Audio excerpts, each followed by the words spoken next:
All right, welcome to the show. My name is Emmanuel Ujadigele. You're watching Spring Trends on Western Spring Television. First off, we'd like to start by saying happy birthday to our own Baba Oloyede. Is our plug for Amala. We do, those things, and the farmers will make more money. Your lunch will not be imported, But happy birthday, Baba. We love you and wish you the very best of life. Let's move over to what we have for you today. We start in Benue State. Remember that in Kano State, Governor-elect Abba Yusuf, also known as Gida Gida, warned money lenders and banks not to give any money to the government, saying that since he's coming in as governor, he must be consulted before any of those things are given out to the state government. So let's see what happened in Benue. Our Reverend Father Dr. Hyacinth Aliyah of the APC, who won the election, has also told the same line. He wrote a letter. Let's see that letter that he wrote. He on that letter, he said, notification of my election as governor-elect of Benue State. And he said, I write formally to notify you of my election as the governor-elect of Benue State, blah, blah, blah. Consequently, I hereby wish to inform your company not to grant any facility to the current administration, be it loan, overdraft, bond, or whatever form of loan, which may exceed the current tenure or lifespan of the present administration, that is 29th of May, 2023.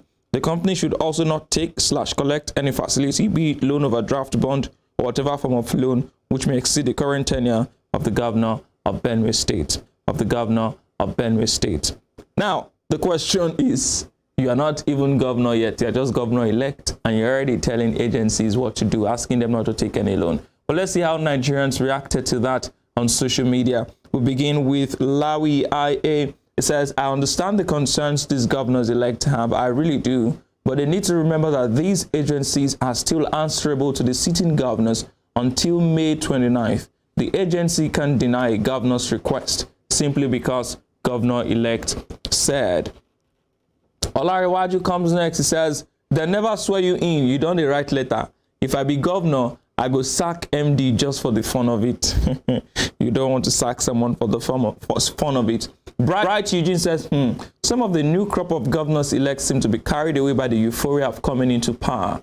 First, it was Kano State governor-elect acting in this manner. Now that of Plateau State. I wonder what sort of advice they are getting. Maybe at official or APC NG should advise Father. Daddy Zion says, make Father calm down. Oh. In what capacity is he acting? Well, governor-elect.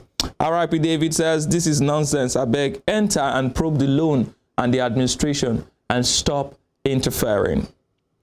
Ope Liverpool says, exactly why I won't blame the elected officials for taking this route. We've had a situation where an outgoing governor collected billions of naira loans just some months to the end of their tenure. This is better to prevent that. Ayokunle says, is it possible to do something like this but for loans? Very good question. And Abiodun OX says, this shouldn't be so, but predecessors have weaponized transition periods to cause financial burdens for their successors. And Machiavelli Shako says, I think it is to protect their government, as some outgoing governors are alleged to be fond of wreaking damages once leaving office by giving out loans and overemploying staff just to make the new government look bad. Ati Dibo says, is a large commentator. He says, I think it's one of the areas our National Assembly will have to work on. It's more of a sickening culture for the incumbent or outgoing government to embark on a white elephant project, take loans, and do last-minute mass recruitment, thereby making life difficult for the incoming government. Well, we hope that the National Assembly will legislate on that. But in the meantime, let's move over to the Minister of Aviation, Hadi Sirika, who's been in the news so much recently. His picture is everywhere on almost all the pages of the newspaper. But this time, Twitterians are dragging Mr. Sirika, Captain Sirika, actually. And why is that? He uploaded a video telling us that he purchased 10 fire trucks for the Murtala Mohammed Airport at 12 billion naira. 10 trucks for 12 billion naira. Yes, you heard right. But let's take a video. Let's take a listen and a look at that video that was posted by Hadi Sirika.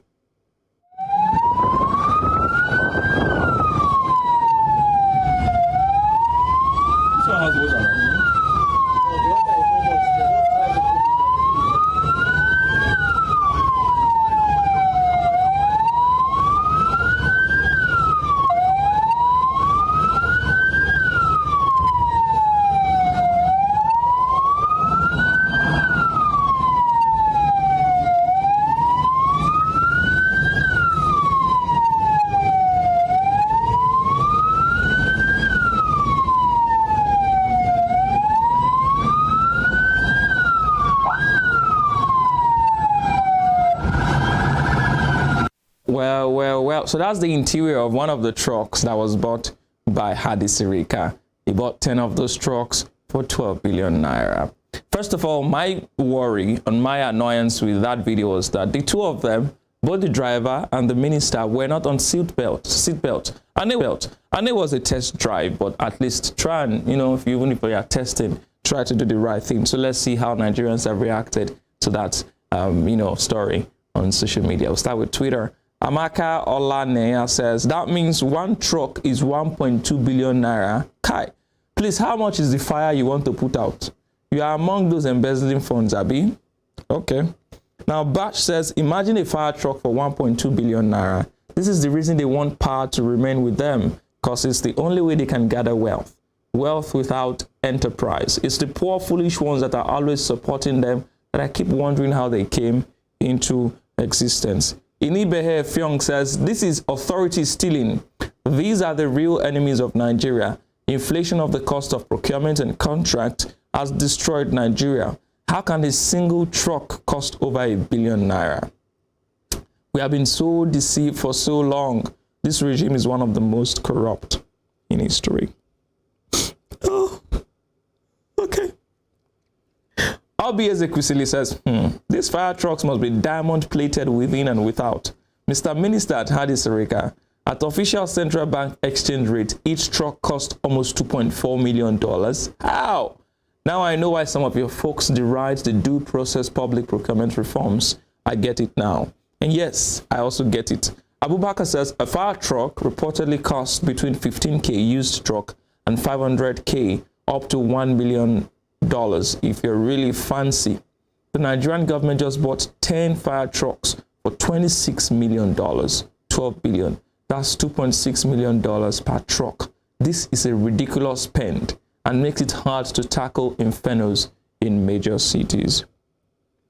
Dasuki says a brand new full option fire truck after landing and clearing in Lagos is 105 million naira. This person spent the money that will buy 114 fire trucks on buying just 10. Not surprising. If a ruler listens to lies, all his officials will be wicked. Mishle Pro 2912 CJB. The apple of Odogu's eye says people that can't wear seatbelt, are these the people going to fight fire with billions of naira worth of trucks? How are you supposed to keep us safe and teach us safety when you lack basic safety skills to protect your own selves? Folario Yemi says, Okpayemi says, it's the responsibility of the National Assembly to expose corruption, waste, and inefficiency in the system. Sadly, this ninth assembly failed in carrying out its oversight function. No wonder the aviation minister will be audacious to declare this huge amount of funds expended on fire trucks. Sosodev says, this is absolute madness. How can you buy 10 fire trucks for 12 billion naira at 1.2 billion naira each? Fire trucks don't work well without direct source of water, which we don't have in most places. This looks like a China truck, and from my find, the one that holds 12,000 liters is about $80,000. Why would you pay 1.2 billion naira for one truck? This is insane. And Afola Shakin Chibundum says, Nigerians should ask questions. So this truck in the picture is a Falcon 8x8 and is one of the most expensive on the planet. It costs about $1.2 million or 800 million naira at official rate. Do the math. So, Mr. Hadi Sirika,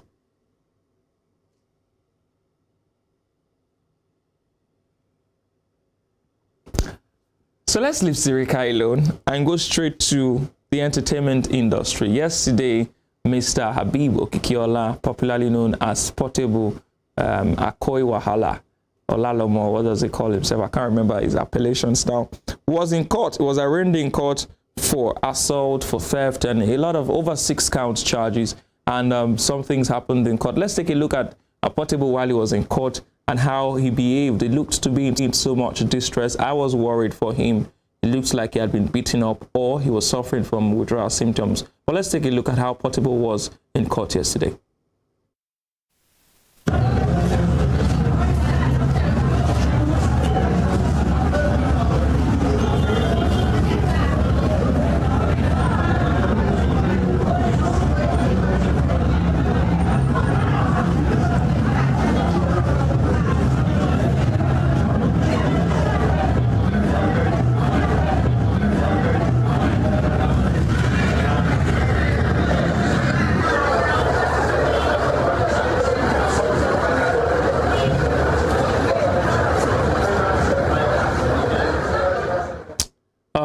if you see, you could see that he was really humble. He looked to me like he was in pain, honestly.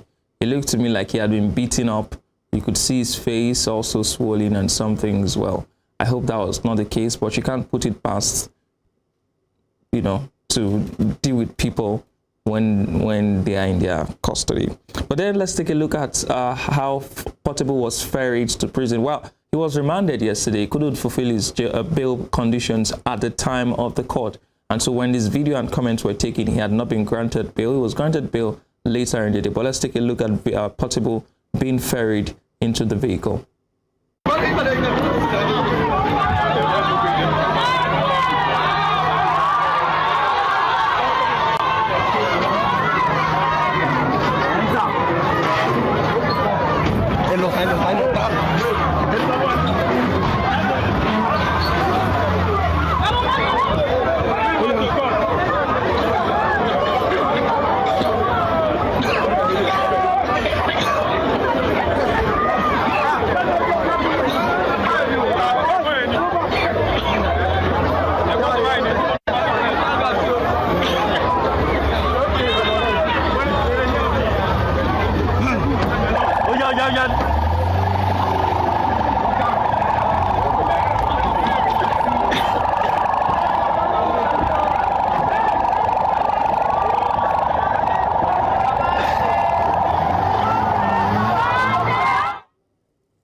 Was it just me, or did anybody else see a white plastic chair inside that supposedly black Maria? I mean, why do we have plastic chair? What if the vehicle gets into potholes and the plastic chair goes, the person sitting on it just falls out of the vehicle? I mean, Nigeria, why are we like this?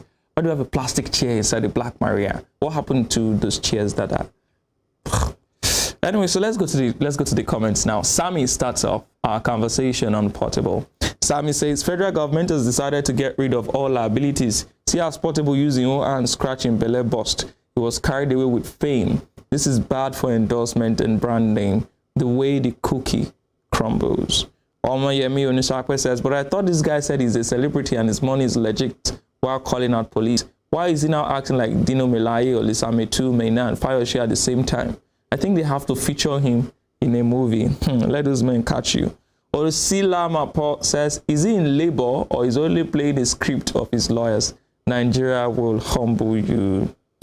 Chubuikem says, not really trying to play the devil's advocate, but man is really tired of standing. Please let him be judged fairly.